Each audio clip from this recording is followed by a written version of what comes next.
Hello and welcome to the Radio Scilly video news. Sign up to our YouTube channel at youtube.com/Radio Scilly. At around 4 p.m. on Saturday the 31st of July, a world record was broken on the islands. Brits Leven Brown and Don Lennox, Irishman Ray Carroll and Faroe Islander Leva Nystad reached St Mary's Harbour, crossing the ocean from New York in a much faster time than the 55 days of Harbaugh and Samuelson in 1896. Adjudicator Kenneth Crutchlow of the Ocean Rowing Society told family members and well-wishers he could officially announce a new record. And it is, as someone said earlier, unbelievable to believe that this is a record that we're going to see broken for another 114 years, because it's quite spectacular. And with that, I'm sure you all want to agree with me in a rousing 3 cheers for the crew. Hip hip! Hooray! Hip hip! Ray told Radio Scilly News that getting the record was a fantastic feeling. Yeah, it does. It was the same last time, so we're used to it now, but you could easily just go straight off the side. And you'll find even in a week or two you'll be walking down the street and all of a sudden you'll just go left for no reason at all. So it just takes a bit of getting used to. I spoke to you on the phone the other morning. I said we'd get some fine islands ale for you. Is that to your liking? It's absolutely lovely. Thank you very much. I'd like another. Leven Brown said he was grateful to be back on firm land. The men were followed in by a number of island tripper boats, ribs and yachts, and watched from above by a TV helicopter. And the Islander gig rowers followed too. Dee Williams pulled alongside and asked the men if they wanted to go for a pint. As soon as they touched the quay, they were also awarded a bottle each from Lou and Mike Knapman, who pulled alongside on their rib. Leven said there were times when they thought they wouldn't make it. When we were upside down the first time, we probably didn't report it exactly accurately, just to try and keep family and friends calm at home and things like that. And she was. We just got hit. We skewed down a big wave. She went sideways, and then we got barrel rolled through the face of a wave. And Ray went overboard. Fortunately, I had my overboard of the last voyage, so I'm very good at clinging on. I did it twice. And the North Atlantic is a different place from the South Atlantic, and we've rowed both of them now, and so it's great to have the record for the South, the record for the North. You know, when we left New York, we didn't know what was going to happen,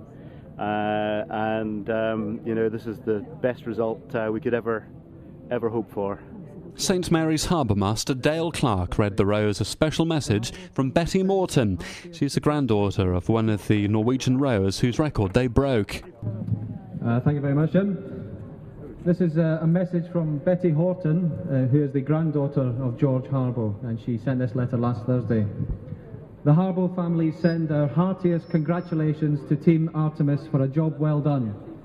We know this is a true milestone, since it took 114 years to beat our grandfather, George Harbaugh's 1896 Atlantic crossing with his mate, Frank Samuelson. The 30-foot waves, capsizing and the rescue are only part of their story. The $10,000 reward promised never came. It is exhilarating to relive the excitement with your heroic journey. We look forward to connecting with all of you as you share your tales with the next several generations ready to inherit a momentous piece of history. We applaud your courage and your spirit. Hip hip hooray! From Betty Horton, granddaughter of George Harbaugh. Thank you. It's hard to imagine the conditions the Norwegians must have faced in their open oak rowing boat, very different from the 24-foot vessel used by the ocean-going rowers. Islander Tim Garrett watched the men row to victory. He was one of the Scilly boys who undertook the same challenge 2 years ago. So would Tim want to do it again? I'd want to do it once, but I've had my go. It's going to be a tough thing to beat now, though, isn't it, with the amount of time they're shaving off? That's really. The modern day record is 60 days, and they've obviously smashed that to bits. And then the all-time record from 1895 was 55 days, and they've smashed that as well. So this is the benchmark. Do you think more people will now want to go for it because it's become so tight? Does that make it more of a challenge? I think the challenge is to finish it. It's not to win or beat the record or anything. It's just to finish at all. And like these guys have proved, if you can do it successfully, then the record is a bonus. But I think making it at all is the ultimate. And then if you can do it like they've done it in such a good time, then that's even better. Official recorder Kenneth Crutchlow says the Big Apple to Scilly crossing is one of the routes that's most popular in Atlantic rowing. Well, it's prestigious because it's never been broken. It's the oldest ocean row. It's the first time anyone rowed an ocean was by Harbour and Samuelson, and they went from New York to the Scilly Isles. That was the first. And in all these years, which is 114 years, nobody's broken that record. So in that regard, it has to stand out as being the one to break. It's always a worry, of course, for friends and family members of cross-Atlantic rowers. Kenneth says that previous attempts have been tinged with tragedy. He just asked me, has everybody ever died rowing an ocean? And unfortunately, I have to report that, in fact, in history there have, but not from New York. In the 60s, Johnson and Hoare rowed from Virginia Beach, and they were lost at sea all those years ago. Well, family members were delighted to see their loved ones back in one piece.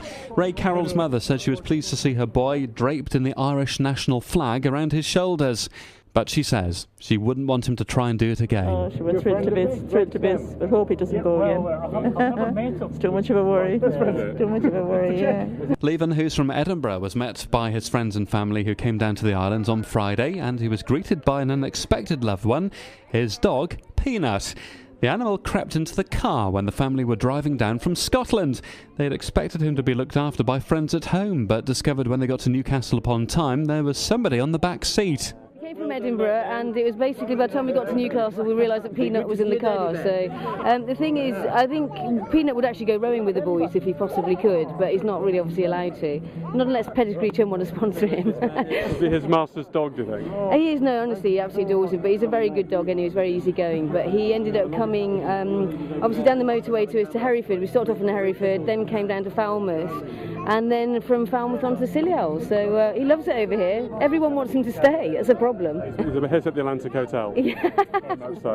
No, he's a good boy. I think we'll be coming back here for a holiday very shortly. I absolutely love it here. So I wouldn't mind going to live in the castle, in fact.